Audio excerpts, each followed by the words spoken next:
They were parading the 4 suspects who orchestrated the killing of the gang's latest victim. Their despicable conduct connotes a high level of wickedness, hinged on abysmal loss of moral values. One Ignatius ODUNUKWE, a successful businessman and a philanthropist who was into estate development and gold mining, fell a victim of this heartless syndicate, and now he is virtually murdered. And this is his remains here. He left his residence number 4, Maduke Street off Raymond Njoku Street, Southwest Ikoyi, in Lagos on December 1st, 29, never to return home. The family members, in a petition to my office as the AIG in charge of Zone 2, narrated their trauma since the sudden disappearance of their loved one.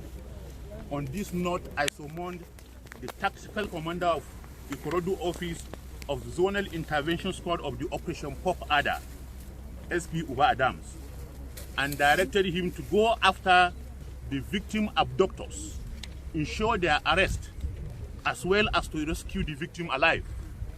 Alas, even before investigation commenced, the victim had been killed. It was the same day, December 1st, he was declared missing, that they killed him in the most horrifying and cruel manner. He was strangled and injected with poisonous and lethal substance in a hotel room in Aja area of Lagos State.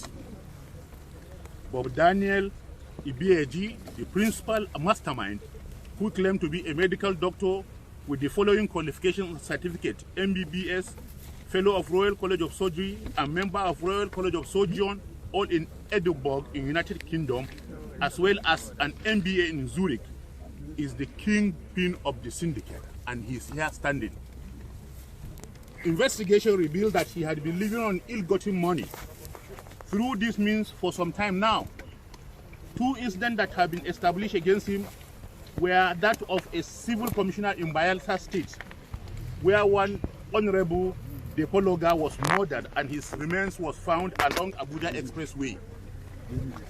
This happened a week after his encounter with the victim at Ibeto Hotel in Abuja, which during their discussion offered to give him the sum of 220 million naira for a block of flats situated at Durumi in Abuja, and the victim's wife had to flee Nigeria, vowing never to turn back.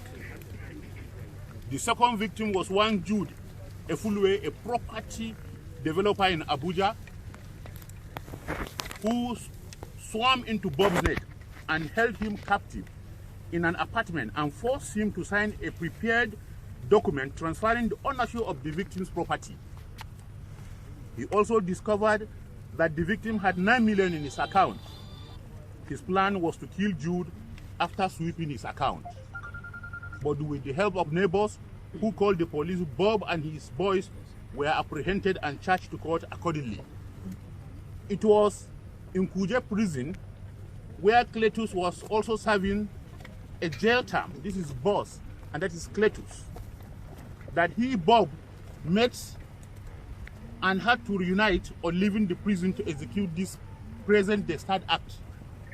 It was Bob who canvassed the late Ignatius with a business idea to the tune of 900 million, following which they fixed an appointment at Attica Beach Resort, Aja, Lagos, having deployed the 3 other suspects on red alert, that is Arinze and the other person on this side. After cajoling Ignatius, that is the victim, you are seeing his remains here, to signing their agreed documents, he lured him into his hotel room, where his boy gave him a helping hand. As a pre-arranged scenario, Bob had armed himself with a lethal injection he purchased that Sunday afternoon after having confirmed that the victim was on his way to the meeting. In the hotel room, Bob instructed one of his boys to fetch him a bag he came with, pretending as if it was the money to be handed over to the victim. Investigation revealed that as the victim was about to open the bag, that is the remains of the victim lying down here, to ascertain what was inside the bag, Bob grabbed him from behind while one of the boys hit the victim with an axe on the back head. There and then, he dragged him to the toilet, strangled him, and with the assistance of his cohorts who held the victim down, Bob injected him twice with a lethal injection. Convinced that the deed had been done, Bob gave directive to his boys to evacuate the corpse and be thrown away. As directed, the boys did their master's bidding. Searched for a very big carton, dropped the content in a waiting vehicle, parked at the exit at the backyard of the hotel, leading from the hotel's laundry. The three errand boys took away Ignatius' lifeless body and threw in the canal, this area. That is what brought us to this place. Meanwhile, our operatives have recovered the corpse from the canal in Ogumbo Forest. The SUV off Aja Road also recovered was the victim's forerunner SUV that was tracked to Atikan Resort Beach, as well as his documents found in possession of Bob in Abuja, because the principal suspect was traced and tracked and arrested in Abuja. The late Ignatius ODUNUKWE never had a premonition of the lurking danger ahead of him. He drove himself to the point of death. The four suspects had confessed to committing the crime. Asked what prompted him, that is the principal suspect, to be heartless, Bob, a native of Ogu in Enugu State, said it was lost for money. Two of his cases are currently undergoing trial at Apo High Court in Abuja. It suffices to say, therefore, to appeal to all and sundry to be cautious of what they post out about themselves, avoid being enticed with quick money-making businesses, and how you make friends on social media. There are a lot of wolves in human skin all over the social media space looking for praise. Do not give yourselves out. To those of you criminal elements, not that this suspect never anticipated being caught. Here they are today. I'm sounding a clear warning to other criminals out there in Zone 2 Police Command, comprising Lagos and Ogun State, that they have no space. Hoodlums have no space to incubate and hibernate as far as Lagos and Ogun State Command is concerned.